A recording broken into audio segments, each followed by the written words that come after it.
hoje cobrindo a sessão da Câmara de Santos, segunda-feira, uma expectativa de que os servidores públicos interrompam a sessão como aconteceu na semana passada, em razão da discussão quanto ao aumento salarial. O governo do PSDB, do Paulo Alexandre, ofereceu 1,5%. Os servidores, as duas categorias, o Sindeste e o Sindiserve, não concordam. Foi deflagrada amanhã uma grande paralisação que nós esperamos não atinja nem a área da saúde e nem as creches, enfim, aqueles serviços essenciais.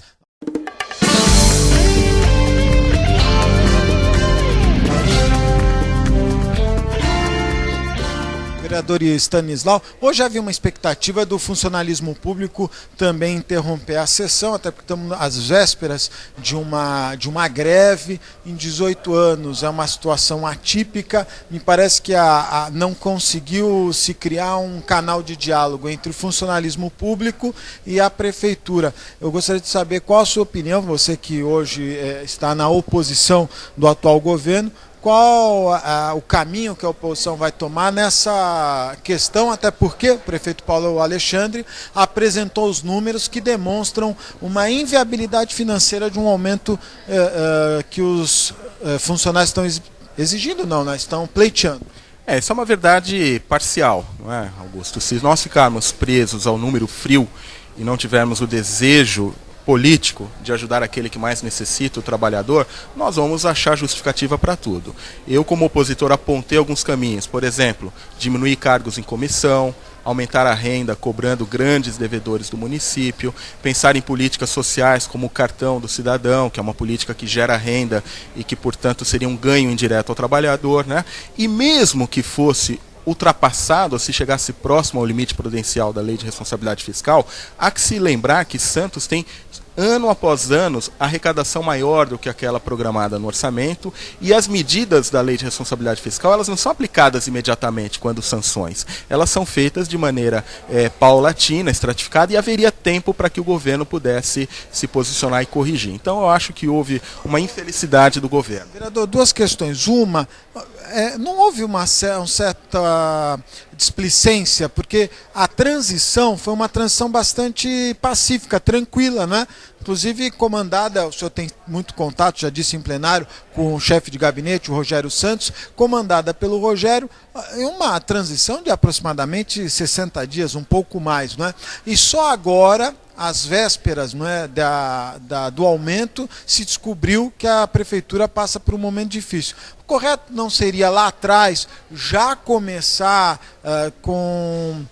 mostrando a realidade, até porque os números eles são fixos, já existiam, né? Até porque o atual secretário de Finanças do município ele fazia parte da gestão anterior, o vice-prefeito de então era do mesmo partido do prefeito, e havendo uma eleição em primeiro turno como foi, houve tempo mais do que suficiente. O vice-prefeito de então... O vereador Cacá, do PSDB. PSDB, sim, perdão, é verdade. O atual prefeito. Portanto, me estranha muito que esses dados sejam usados como justificativa, uma vez que se houve uma transição tão proativa e transparente como a gente imagina que houve, não há por que se surpreender, né? O que nós esperamos efetivamente é que, se não houve, que digam que não houve, se houve problemas que apontem, porque existem implicações para o homem público quando ele efetivamente à frente de um cargo no executivo não desempenha bem suas funções, e isso precisa ficar bem claro para a população. Agora, uma outra questão, vereador, que me chama a atenção também é o aspecto dos cargos em comissão, né? Porque, na verdade, nós sabemos que havia uma crítica muito contundente à quantidade de cargos de comissão da última administração. E nessa administração se manteve esse ritmo de indicações de cargos em todas as áreas, alguns de extrema importância, outros não sei até que ponto tão importantes assim. E eu vi uma entrevista do secretário de governo, chefe de gabinete, Rogério Santos, dizendo que não há essa quantidade de cargos em comissão. Eu acho que essa é uma situação. Eu já fiz alguns requerimentos nesse sentido. O senhor tem algum cargo em comissão na prefeitura? Em absoluto, nenhum. Posso falar com bastante tranquilidade. E não que eu seja contra também. Eu acho que quando há uma pessoa com competência técnica e que pode somar ao governo, não é dizer não pelo não. Mas o abuso, o excesso, a troca de favores políticos por cargos, isso absolutamente é inaceitável, não é? Então essa deve ser uma prática execrada quando com esse teor. E de certa forma, tolerada quando alguém de extremo conhecimento, de extrema relevância para a administração, mas eu acho que se nós passarmos um pente fino nos cargos em comissão, talvez 1% das pessoas tenham esse perfil se eu estiver fazendo um julgamento. Eu acho que o mais importante é manter, independente do cargo em comissão, mas manter um salário digno para o servidor. Não adianta o servidor ganhar muito mal e você ter lá 1.000, 2.000 cargos ganhando valores que nós sabemos fora de mercado. Essa é a situação que eu acho que é mais justa. Você fazer um equacionamento e privilegiar aquele servidor municipal que trabalha duro, que tem uma faixa salarial mais baixa, porque quem está no topo da pirâmide salarial certamente tem outros recursos e uma outra condição social. Conversei com o vereador Stanislau, ele que é líder do PT na Câmara de Santos.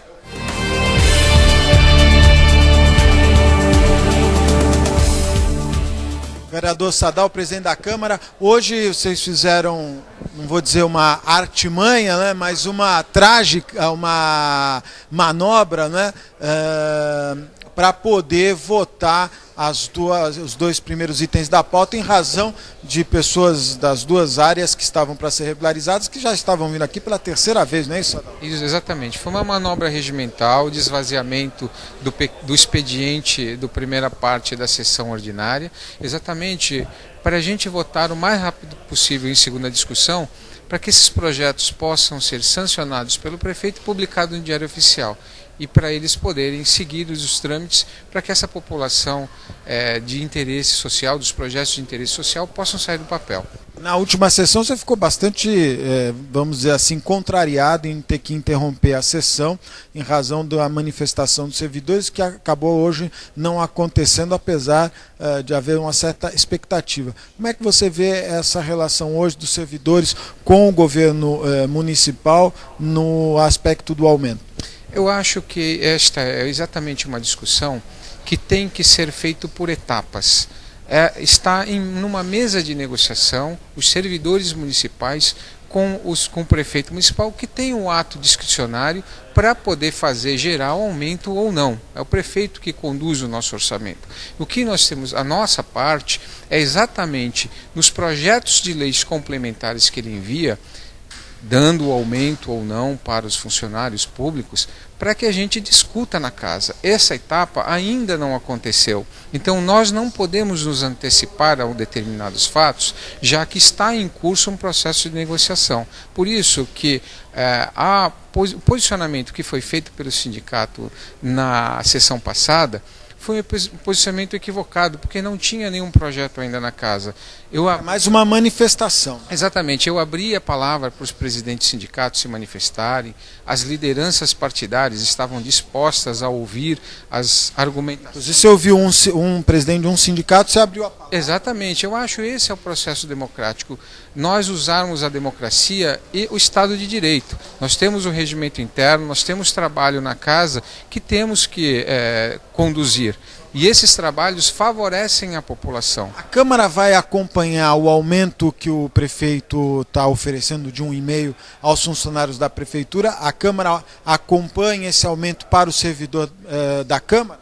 Normalmente há um processo, nós temos independência orçamentária, há um ato discricionário do prefeito e a Câmara tem o seu próprio orçamento. No entanto, já há um processo cultural instalado do Legislativo acompanhar a condução do Executivo. Exatamente. Vai ter chadeira do funcionário da Câmara, porque o orçamento da Câmara é mais maleável na questão da responsabilidade fiscal. Não, existe, da mesma forma, existe um limite prudencial, a responsabilidade também do nosso orçamento que é apreciado. Mas não fica mais maleável em razão do perfil do orçamento da Câmara? Você não tem mais margem para promover um aumento ou não? Acompanha basicamente os problemas que a Prefeitura tem orçamentário? Não, a diferença é que o orçamento da Câmara já é um orçamento consolidado. é diferente. O orçamento do Executivo, ele acompanha para ver se haverá consolidação e as margens de limite de responsabilidade fiscal. Nós já temos o nosso orçamento consolidado, que é repassado 1/12 a cada mês.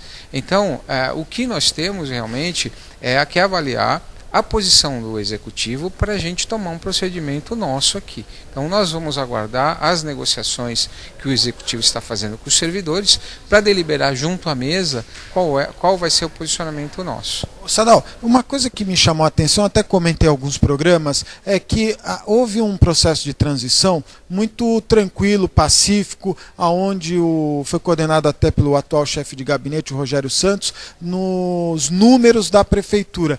Não houve aí um certo esquecimento, que nós ficamos aí quase 60, 90 dias imaginando que na transição a transição tivesse acompanhado exatamente quais eram os números reais da prefeitura. Isso poderia ter sido evitado esse desgaste, ou isso já era previsto? A informação ficou guardada até o momento oportuno de ser anunciada. Ou melhor, não seria correto anunciar antes, olha, a situação é muito crítica e possivelmente o servidor público vai sofrer um revés na questão salarial? Ou não tem nada a ver, teoria da conspiração, Sadal? Não é uma teoria de conspiração. Eu acho que no processo de transição, a eleição terminou em outubro, novembro, dezembro, 2 ou 3 meses, ainda estava em fase de consolidação orçamentária. Então, para se entender o orçamento público, há uma previsão. O orçamento é votado, nós temos, por exemplo, o orçamento de 2013, é uma avaliação. Pode haver um superávit ou não, depende da consolidação de cada mês. Então, os números foram apreciados e o que o governo, por um lado... Se tinha a ideia dos 40 milhões de déficit? Naquele momento, em dezembro, não. Ainda não, porque... Começou a transição em outubro, novembro. Você já tem, ou tem que ser realmente dia 30 de dezembro? Sim, porque alguns números que foram apresentados pelo governo foram rescisões contratuais, indenizações que foram pagas, que só concretizaram ao final do governo passado. Então são números que não foram apreciados anteriormente. Então há um contexto financeiro muito maior em relação a isso. A pessoa mais indicada para dar uma explicação mais específica seria o secretário de Finanças, né? Que era inclusive do governo anterior, então tinha até uma certa previsão do que iria acontecer. Agora, o que me preocupa, eu estou fazendo todas essas perguntas, porque com certeza isso vai vir para a mesa diretora, vai passar pela sua apreciação para se colocar em votação. E você, como é um legalista, vai querer saber exatamente, item por item, do que está sendo discutido. Sem dúvida. Como eu falei anteriormente, o projeto de aumento do funcionário ou atualização através de índices financeiros, ele é feito por um projeto de lei complementar, que não pode ser pautado em regime de urgência. Tem que entrar no trâmite ordinário da casa, passará por 2 comissões, passa pela diretoria jurídica, nós leremos no pequeno expediente quando o prefeito mandar, haverá o procedimento da diretoria jurídica, depois passa por 2 comissões, Comissão de Justiça e Redação e Comissão Orçamentária. Então haverá tempo suficiente para a manifestação de servidores junto aos vereadores, a discussão na casa. Eu acho que esse é o engrandecimento do processo contraditório. Não a gente antecipar uma discussão quando ainda não chegou à casa o projeto de lei complementar. Legal, olha, eu quero agradecer aqui, parabenizar o grande presidente da Câmara de Santos, Sadal, uma pessoa que pauta pela ética, honestidade, pela seriedade. Conheço ele desde o Estrela, quando frequentava lá o restaurante do Estrela. Agora você não é mais o presidente, mas quero registrar aqui, é considerado hoje um dos presidentes mais legalistas, viu? Obrigado. Eu tenho procurado fazer a minha responsabilidade. Nós temos um livrinho da lei orgânica e do regimento interno. Nós temos que seguir, é a nossa obrigação, ser árbitro. Muito obrigado, viu? Conversei com o presidente da Câmara, Sadal Nakai. Líder do governo, o vereador Lascani, hoje eu até conversei com o vereador Sadal, houve um esvaziamento da sessão para poder votar duas regularizações fundiárias, até porque as pessoas já estavam aí, vieram várias vezes, seria até um transtorno, e havia a expectativa de uma manifestação dos servidores. As pessoas não conseguem entender esse tal de esvaziamento, Lascani. Esvaziamento é algo proposital. Obstrução, que foi o que nós fizemos, foi regimental para poder atender duas regularizações fundiárias de famílias carentes e regiões muito pobres e que vem rolando durante muitos anos. E elas já estavam preocupadas porque passou um governo, prometeram e não fizeram. Passou o governo anterior, prometeram e não fizeram. Desta vez estava pautado e aprovado em primeira discussão. É muito difícil você convencer as famílias que, passado esse embate pelo reajuste salarial, que os projetos seriam aprovados. Eles estão na expectativa há décadas, é um sonho da vida deles. Eu cheguei hoje cedo, logo cedinho já tinham famílias me esperando, pedindo, pelo amor de Deus, votem o nosso projeto, é o nosso sonho. E nós tínhamos a obrigação de fazer isso. E fizemos, não impedimos ninguém de se manifestar, até porque quem quis fazer a sua manifestação... Teve um tumulto com o vereador Stanislau, parece que ele tentou se manifestar, e o vereador Sadal corrigiu, disse que não podia pelo artigo 68, e aí quem sofreu foi a Casa de Massa Milão, para os amantes da massa, como diria o vereador Manuel Constantino. Ele se arrependeu, porque houve um repúdio de toda a Câmara contra ele. Primeira vez? Você está... É a primeira vez. Eu ainda falei para ele é um vereador articulado, é um vereador inteligente, mas algumas vezes ele age por impulso. Certamente ele se arrependeu, até porque ele veio me dizer no final, eu votei também favoravelmente. Eu falei, então, você tem mais calma, vereador. Deve ser mais sereno, mais sensato em todos os momentos, e não somente em alguns instantes que são favoráveis. Agora, vereador, eu queria chamar a atenção de um assunto. Há essa briga, não é, do aumento dos servidores. Eles amanhã, dia 26, terça-feira, entram em greve. Eu tenho conversado com alguns vereadores, alguns acham que o prefeito Paulo cometeu um erro em oferecer 1,5, não é? Era melhor ter dito não haverá aumento, mas isso é uma ótica que eu tenho certeza que o Paulo é um homem inteligente, fez isso porque era o melhor a fazer naquele momento. Mas o que me chama a atenção é que houve um processo de transição comandado pelo atual chefe de gabinete, o Rogério Santos, e nesse processo de transição deveria ter sido detectado que havia um prejuízo no orçamento do município. Você que conhece muito mais números do que eu, não é? Talvez, por favor, se eu estiver errado, você me corrija. Não era melhor ter antecipado essa situação do que ter esperado e criar esse confronto entre servidores? Que há 18 anos que não existe uma greve, e o Paulo, um jovem, inteligente, ganhou uma eleição bem ganha. Talvez não precisasse passar por essa situação, ou eu estou completamente errado? Não, você está absolutamente correto. Não é que na transição não foi detectado. Foi detectado, sim.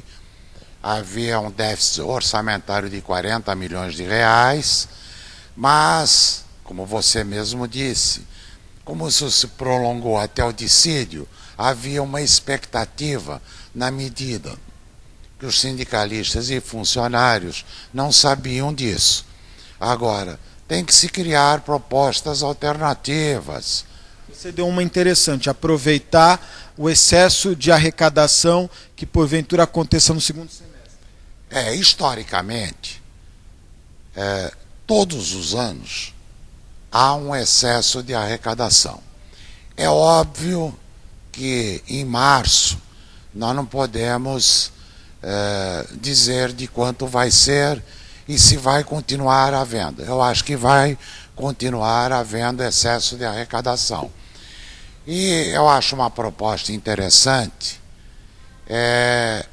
ou faz a negociação em 2 fases, uma agora e uma rodada de negociações em julho, avaliando o excesso de arrecadação e fazendo uma complementação retroativa a fevereiro deste ano.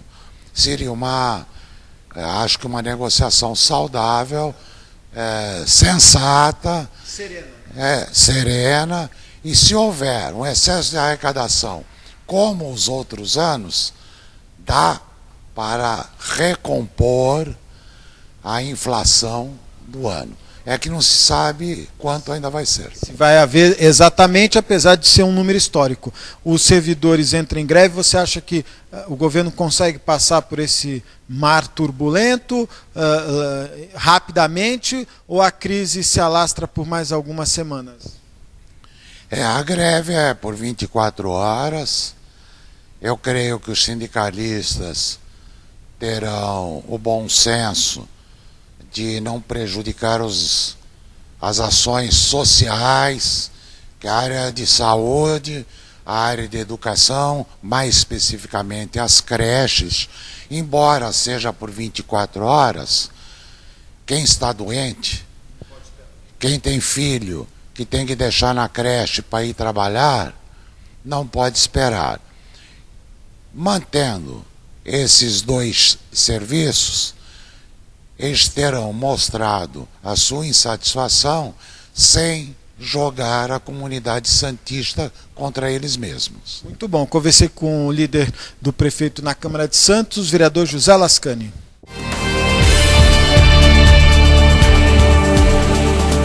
Bem, vocês acompanharam a sessão da Câmara de Santos hoje, segunda-feira. Nós ouvimos o vereador Sadal Nakai, presidente do Legislativo Santista, o líder do governo, o vereador José Lascani, e também o vereador Stanislau, ele que está na oposição, é líder do PT, e colocou o seu ponto de vista em relação a essa disputa entre o governo e os servidores municipais. Queria fazer aqui 2 observações importantes. A sessão teve lá uma estratégia para eliminar a ordem, a primeira sessão, a primeira parte da sessão, onde os vereadores leem os seus trabalhos, eles encaminharam direto para a segunda parte, onde há discussão de projetos para atender a 2 demandas, 2 áreas que precisavam ser votadas em segunda discussão para a legalização.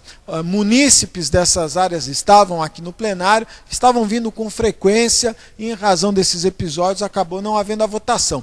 E aí houve esse entendimento entre os vereadores, eles anteciparam e fizeram a votação das áreas e dos restantes dos projetos, e aí criou-se um tumulto na votação de um decreto legislativo de homenagem a um determinado estabelecimento comercial. Houve um embate aí mais por confusão do regulamento, do regimento, do que outra coisa. O vereador Stanislau quis falar a respeito dos servidores, não pôde. Aí o vereador José Lascani tinha apresentado um decreto de homenagem, acabou tendo uma confusão, mas ficou tudo esclarecido. E aí a discussão que mais se falava em todos os cantos era em razão do aumento salarial dos servidores municipais, que o governo do PSDB, Paulo Alexandre, ofereceu 1,5%, e que os servidores não concordam. Amanhã, terça-feira, em estado de greve, praticamente todos os servidores estão aderindo, e infelizmente uma semana curta, sexta-feira feriado, quinta-feira ponto facultativo, com certeza tudo ficará para a semana que vem. O que chama a atenção são os números da Prefeitura Municipal de Santos. Vem causando estranheza e espanto a crise econômica instalada no Palácio José Bonifácio e a surpresa da deficiência financeira hoje do município. A cidade de Santos sempre foi uma cidade destacada aqui na região, mas hoje me parece que está à míngua. Programa de hoje, Bastidor, fica por aqui. Muito obrigado pela sua audiência.